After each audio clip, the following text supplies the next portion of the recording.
Good morning students. आज हम आपकी कक्षा में हिंदी की पुस्तक बसंत भाग 2 से भोर और बरखा नामक कविता का अध्ययन करेंगे। आइए, प्रस्तुत काव्यांश मीराबाई द्वारा रचित है। प्रथम कविता पढ़ें। प्रथम कविता कुछ इस प्रकार है। जागो जागो बंसी वारे ललना, जागो मोरे प्यारे।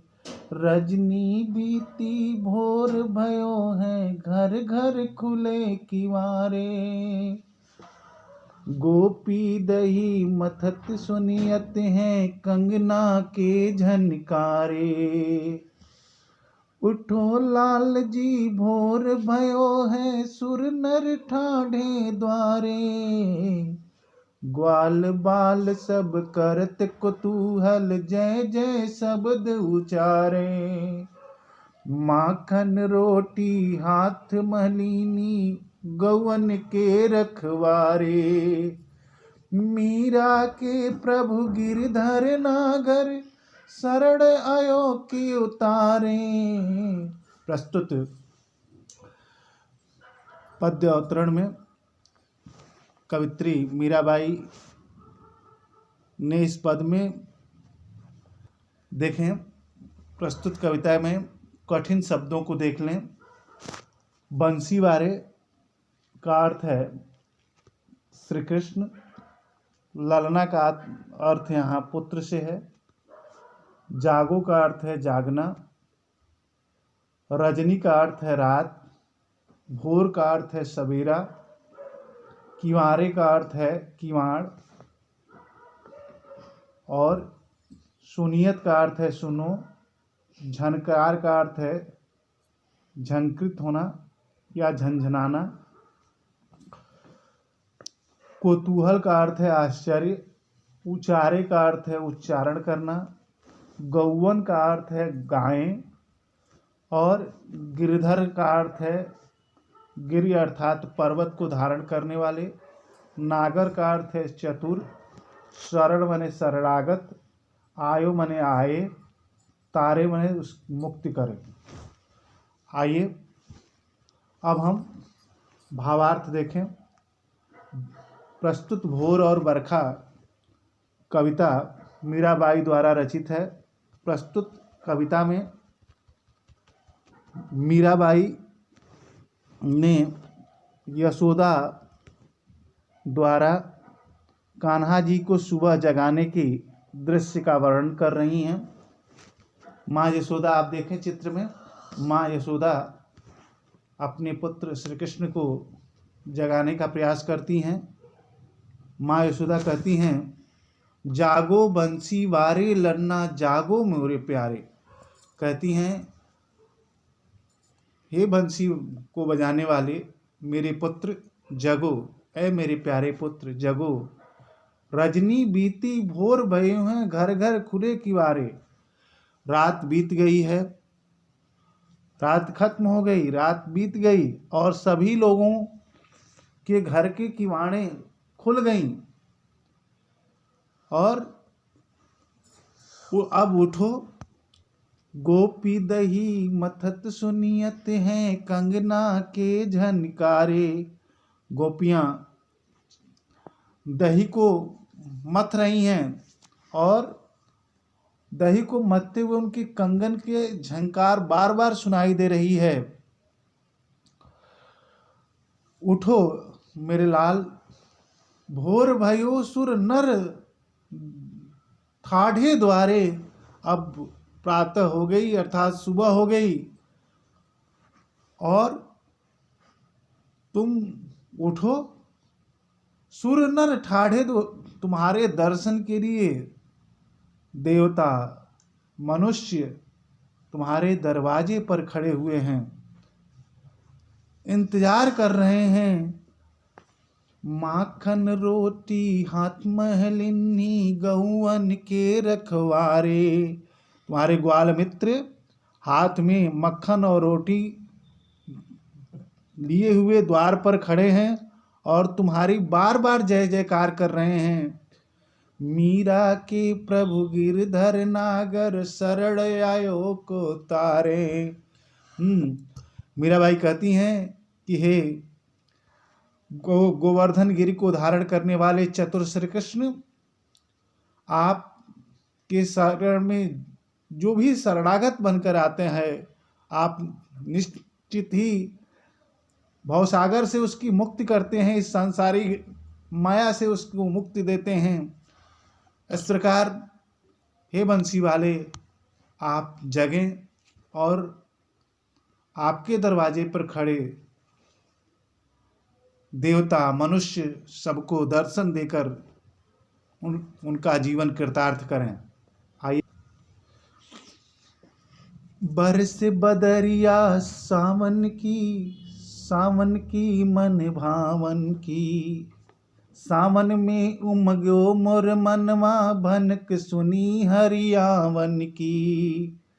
घुमड़ घुमड़ चहु देश से आया दामिन दम के झरलावन की। नन्ही बूदन मेहा बरसे शीतल पवन सुहावन की। मीरा के प्रभु गिरधर नागर आनंद मंगल गावन की। प्रस्तुत काव्य पंक्ति में जो कठिन शब्द है, आइए देखते हैं। कठिन शब्द का अर्थ में सबसे पहले बरसे का अर्थ है बरसना, वदरिया का अर्थ है बादल, सावन महीने को कहते हैं। मन भावन, मन को अच्छा लगने, मन भावन का अर्थ है मन को अच्छा लगने वाला, मन को भाने वाला। उमग्यो मन का अर्थ है उमंग या उत्साह। मनवा का अर्थ है मन। भनक का अर्थ है सुनाई देना। भनक सुनी हरि आवन की। हरि का अर्थ है भगवान, आवन मन का अर्थ है आने की।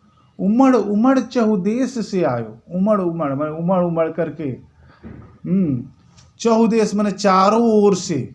दामिन का अर्थ है बिजली, दमके माने चमके, झर माने झरना। लावन का अर्थ है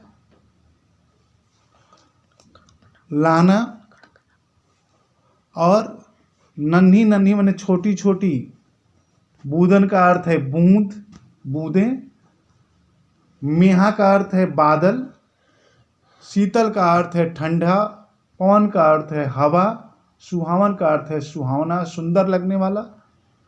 और आनंद का अर्थ है खुशी। और गावन का अर्थ है गाना। आइए एक बार फिर इन उपरोक्त काव्य पंक्ति का हम भावार्थ देखें। प्रथम पंक्ति है बरस बदरिया सावन की मन भावन की। प्रस्तुत काव्यांश भोर और बरखा नामक कविता से लिया गया है, जिसकी रचयिता मीराबाई जी हैं। मीराबाई अपने दूसरे पद में सावन का बड़ा ही मनमोहक चित्रण कर रही हैं। मीराबाई कहती हैं कि बरसे बदरिया सावन महीने में मनमोहक बरसात हो रही है। सावन की मन भावन की, सावन महीने में मन भावन बरसात हो रही है, मन को अच्छी लगने वाली बरसात हो रही है। सावन में उमंगे मोर मनमा भनक सुनी हरियावन की। सावन महीने में मेरा मन बड़ा ही उत्साहित है, क्योंकि मेरे मन ने हरियावन की भनक को सुन लिया है। हरियावन अर्थात श्री कृष्ण के आने की भनक को सुन लिया है। उनके आगमन की खबर मुझे लग चुकी है। उमड़ उमड़ चहुदेश से आया दामिन दम के झर लामन की। यह जो बादल है उमड़ घुमड़ कर आसमान में चारों तरफ से सावन महीने में फैल जाते हैं। आसमान में बिजली कड़क रही है और आसमान में बरसात की नन्ही नन्ही बूंदें, यानी नन्ही बूंदन मेहा बरसे शीतल पवन सुहावन की। सावन महीने में नन्ही नन्ही बूंदें गिर रही हैं, ठंडी हवाएं चल बह रही हैं, जो मीराबाई को ऐसा महसूस कराती हैं कि मानो श्री कृष्ण खुद चलकर उनके पास आ रहे हों। मीराबाई कहती हैं कि मीरा के प्रभु गिरधर नागर, आनंद मंगल गामन की। मीराबाई इस सावन महीने की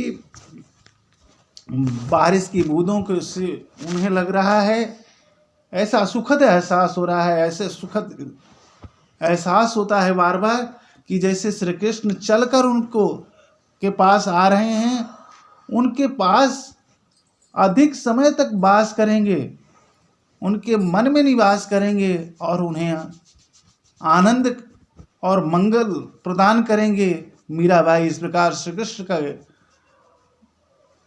आनंद मग्न होकर के बार बार गुणगान करती हैं, बार बार मंगलचारण करती हैं और इस प्रकार उन्हें श्री कृष्ण की बार बार आने की भनक सुनाई देती है और वह बार बार उनका गुणगान करती हुई, मंगल गान करती हुई बड़ा ही आनंदित होती हैं। प्यारे बच्चों, आपने देखा कवित्री मीराबाई ने भोर और बरखा के माध्यम से अपने इस पाठ से हमें सावन महीने की सुखद स्मृति होती है। आपने देखा होगा कि सावन महीने में किस तरह से बारिश की बूंदें हमें बार बार सुखद एहसास कराती हैं। बार बार हम उन बारिश की बूंदों में, छोटी छोटी नन्ही नन्ही बूंदों में बार बार हम नहाने का प्रयास करते हैं। वह बादलों का उमड़ना घुमड़ना हमें कैसे आनंदित करता है, यह एक सुखद स्मृति होती है जिसका वर्णन कवित्री मीराबाई ने अपने इस पद्यखंड में किया है। प्यारे बच्चों, निश्चित ही आपको इन दोनों पद्यांश को पढ़कर सावन महीने की सुखद स्मृति आती ही रहेगी। इस आशय के साथ हम लोग पुनः दूसरे वीडियो में मिलेंगे। धन्यवाद।